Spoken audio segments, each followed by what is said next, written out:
Welcome to the Strong Homes, Safe Families podcast, where we focus on building codes, mitigation, preparedness, and all topics that advance the disaster safety and resilience movement.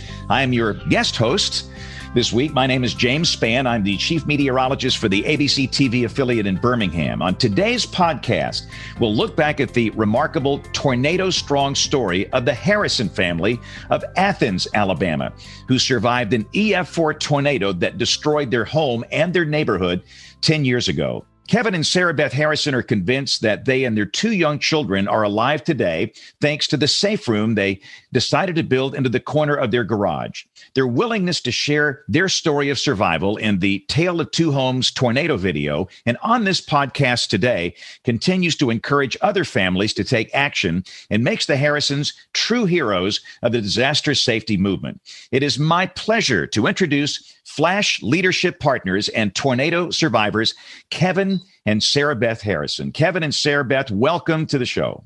Thank you for having us. Hi. Some might recall 10 years ago in April 2011 into May, it was a year with horrible tornadoes across much of the country.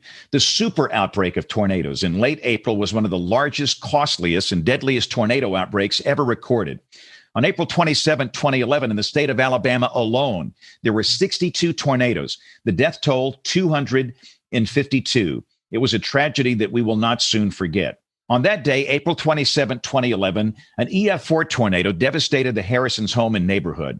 Shortly after the tornado passed, the Harrisons and their two children emerged unscathed from their tornado safe room.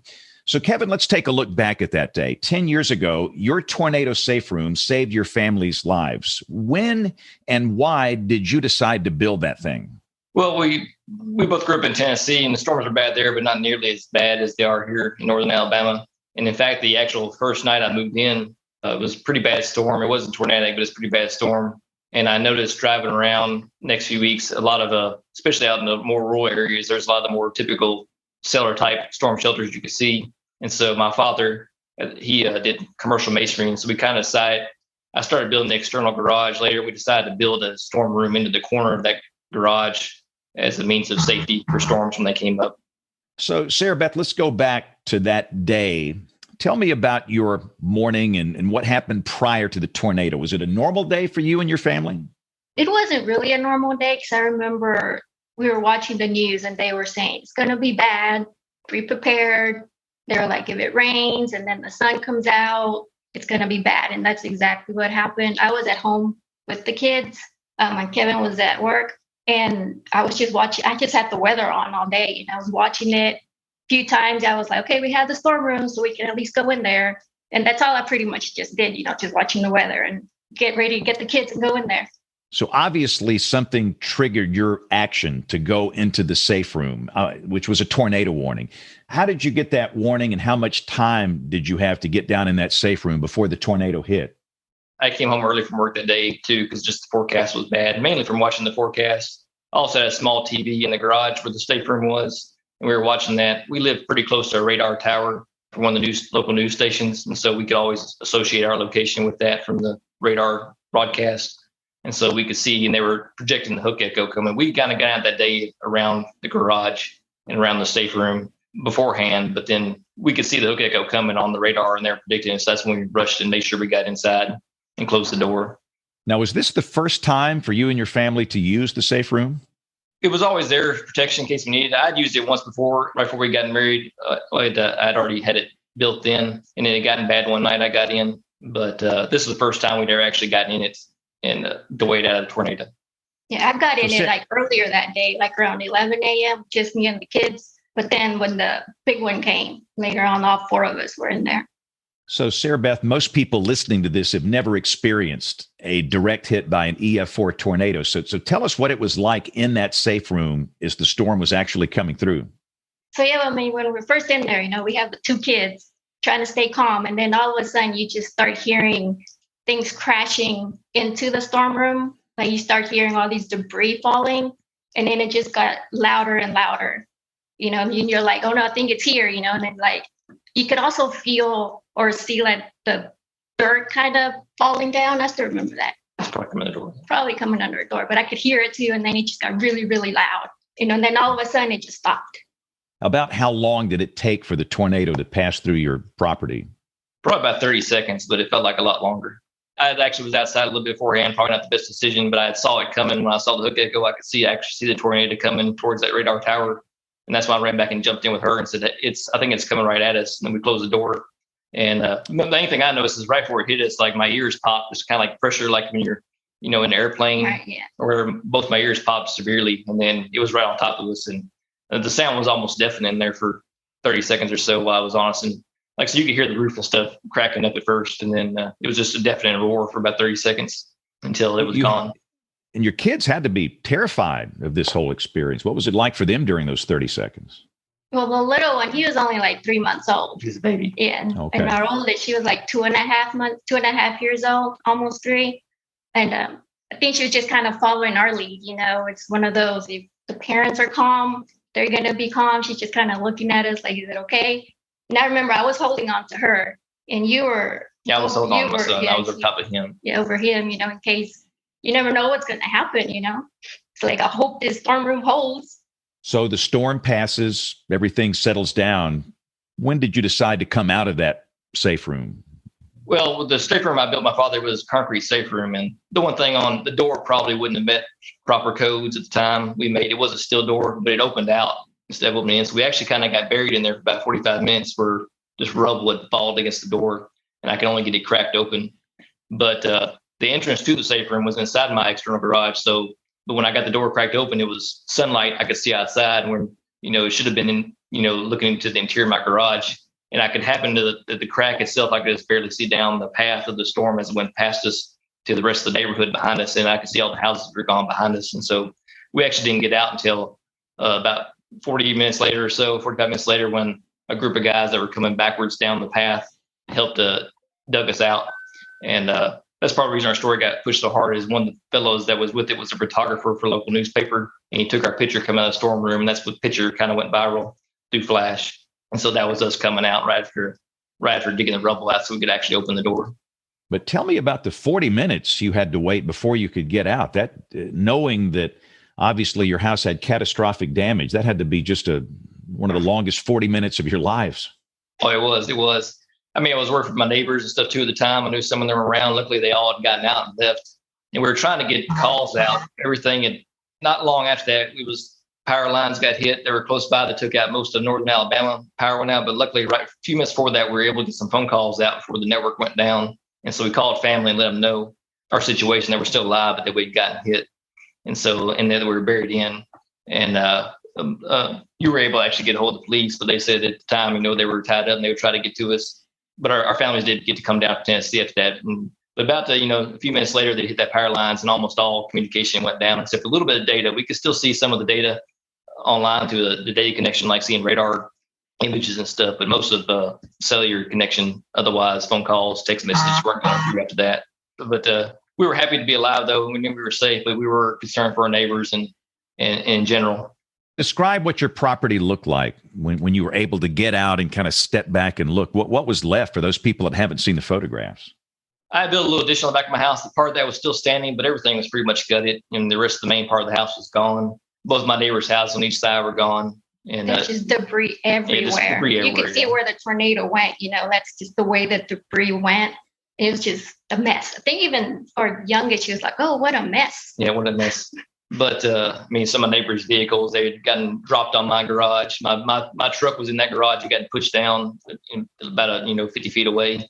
It was just completely trashed. Yeah, see, we knew it was bad when he finally got it open, the door open just a little bit, and we can see outside. We were like, we're inside a garage, we shouldn't be able to see outside. And like you said, you can see the straight path to our neighbors, and you could see our fence was gone, houses were gone. Yeah, so. It was just completely trash. It was just everything's thrown there where your whole life's thrown before you. But we were happy we were in that room.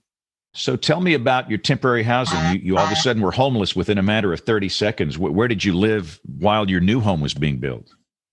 Well, we temporarily the next few nights we went back to home in Tennessee and dealing with it through there. Yeah, our family came down that day because they knew we were hit. We were texting and trying to get them through text. We got out, but we ended up staying in an apartment for next few months before we purchased it. Oh, no. So you apparently built a new home and you had a certified, tested, and approved tornado safe room installed in your garage. Tell us about that process, because obviously you believe in them and you wanted to have another one in that new house, right? Yeah. Yes. Well, I mean, a lot of that formed from me and the guys that installed it for us through Flash at one of their conferences. And we were greatly appreciative to have it. You know, it's properly built. The door opens on the inside now, so you don't have to worry about getting buried in. But it's a great comfort to have that in there. And this is actually the attached garage to our house. It's much more convenient to get to. We've gotten in it a lot more times. We take things a lot more seriously now with it. So we've definitely got in a few times when we definitely tornado warnings and things are close. We'll take the kids and go get in there, even if it's just for a few minutes till it passes. But it's something I'll always have from no matter where I move to. I'll definitely have a storm room, and I try to encourage all my friends and family to do as well. So your kids are now 10 and 12, right? Yes. Yes. So do you talk to them about this event when the house was destroyed? Do they have any, obviously the infant wouldn't, did the older child have any memories of this event at all? She says somewhat. I don't know if a lot of that's just really from seeing pictures or not. I doubt she has too many memories from it, but I think some of just us talking about it so much and her seeing images of it, I think give her the memories of it. How often do you talk to them about your natural disaster plan? Every spring around here, we're like, we got to be prepared. That's because our youngest, he gets kind of scared when he hears tornadoes are coming. I'm like, well, we're prepared. We have our room. We have weather radios. We have weather radios. So I was like, if anything happens, we just go in there. We'll be safe. Then he calms down after that. He's like, oh, okay. And we try to teach them too, to be prepared, watch the weather and all that. Many people that go through tornadoes struggle after that event with PTSD or a phobia. Did you two struggle with that at all? Many very strong adults all of a sudden have a fear of tornadoes and thunderstorms. Not directly, I guess. Fortunately for us, there's no lives lost of anyone we knew or anyone in our neighborhood. I think it'd been a lot worse then. It was just material possessions. I think it actually helped us kind of disconnect from material possessions a little bit there, that things seem less important now, So I don't feel like I had any kind of PTSD from it. I can understand people having that, though. Yeah, I think this year has been one of the worst years since 10 years ago, I think, So I do remember this few weeks ago, we were like a level 4 or something up here in North Alabama. And inside me, all of a sudden, I was like, then I was like, oh, wait, I'm safe. I got my room. I know what to do. So just for that instant, but after that, it's not really no PTSD or anything, since we're prepared. But it's always in the back of our mind. Yeah. Right. You guys up in the Tennessee Valley have been spared this year. Down here in my part of the state, we've had 2 major tornado days on March 17th and March 25th. In fact, our home was hit by an EF3 on March the 25th. And we have a tornado safe room, much like you. And my wife was in it. And she's safe. And of course, initially, you don't know when you don't know what you're going to experience when you come out of that room. And we are so blessed in that the roof of this house actually stayed on. I'm going to find the roofer of this house and go buy him some Chick-fil-A or something. They engineered this house beautifully. And if the roof would have gone, the walls would have gone, the second floor would have been gone. But I know that people that have experienced these tornadoes, it's a little different every time that threat comes along. But reflecting back on what you've learned through this life-changing event 10 years ago, April 27, 2011, what's the most important message that you'd like to leave with the listeners of this podcast? And that's for both of you.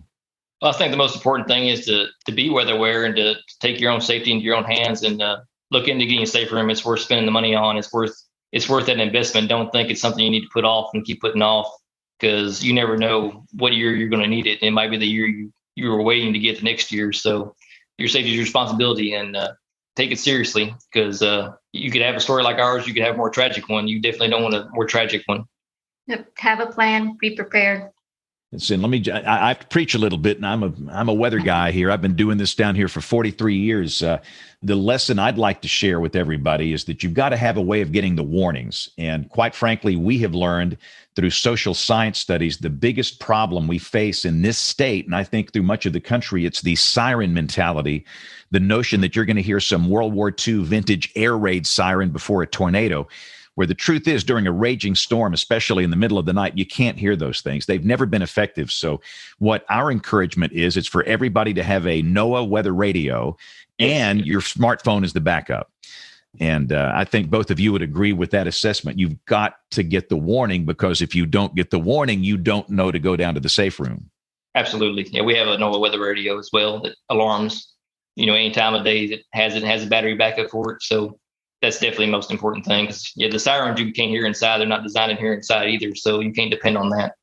And the weather radios work independently of the cell network. So in case the cell network fails, which happens often, the weather radio transmission system is not dependent on that.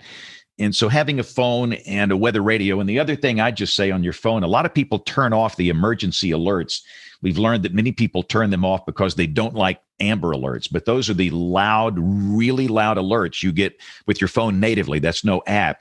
But as an encouragement, I would have those emergency alerts turned on, have a weather radio, and you'll get the warning, and you'll be okay. Any other tips that you can give families that perhaps are hearing this message for the first time about preparedness? Is there anything else in that room? That my final question is this: what do you have in that room? Just out of curiosity, in your tornado safe room, there's got to be some stuff down there.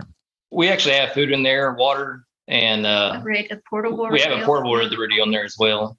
And we also have a change of clothes usually in there. Usually change that out, because it's usually raining and stuff afterwards. We lost everything that day, so always have an extra pair of clothes. I've seen so many other families with different items down there. The things we like for folks to have, we like for people to have hard-soled shoes. One of the things we've learned is that people that come out of the safe room, they often have to walk over a tornado debris field. And you have objects in that debris field that will shred your feet. If you're barefooted, if you have on socks or flip-flops or sneakers or tennis shoes. And so good hard-soled shoes can really help prevent injuries to your feet.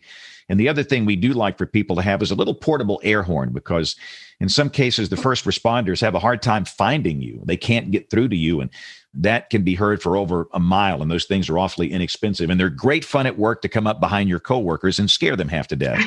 But those are the things we suggest. And of course, helmets for a lot of people that don't have a safe room, that shelter in a closet or a hallway or a bathroom. Having a helmet's important, because so many people that are seriously injured in tornadoes, it's blunt force trauma to the skull or the neck region. But again, if you're in a safe room, then you're good to go. And the other thing I will also share while I'm here is that every region of the country has different peaks of tornado activity. Where we happen to be, I consider tornado season November through May. We have a spike in November, then a spike in March and April. And April is what happened 10 years ago, the event we're talking about today. But just know in your part of the country, your tornado season, and during that time, get the warnings, have a plan, just like the Harrisons, and you will be okay. So, Harrison family, thank you for your time. We really appreciate that, you being with us on the show, Kevin and Sarabeth. And I know that everybody's busy, but I'm glad you survived that horrible incident 10 years ago, and hopefully the rest of the season will be quiet for both of you. We hope so as well. Thank you for having us. My pleasure. And again, thanks to the Harrison family, and thanks to all of you for listening to this week's episode of Strong Homes, Safe Families. You can email Flash at info@flash.org or call them toll free at 877-221-SAFE. That's 877-221-7233 as well. Please don't forget to subscribe, rate, share, and provide a review on Apple Podcast or your favorite podcast app. Thanks for listening. Have a great day, and God bless.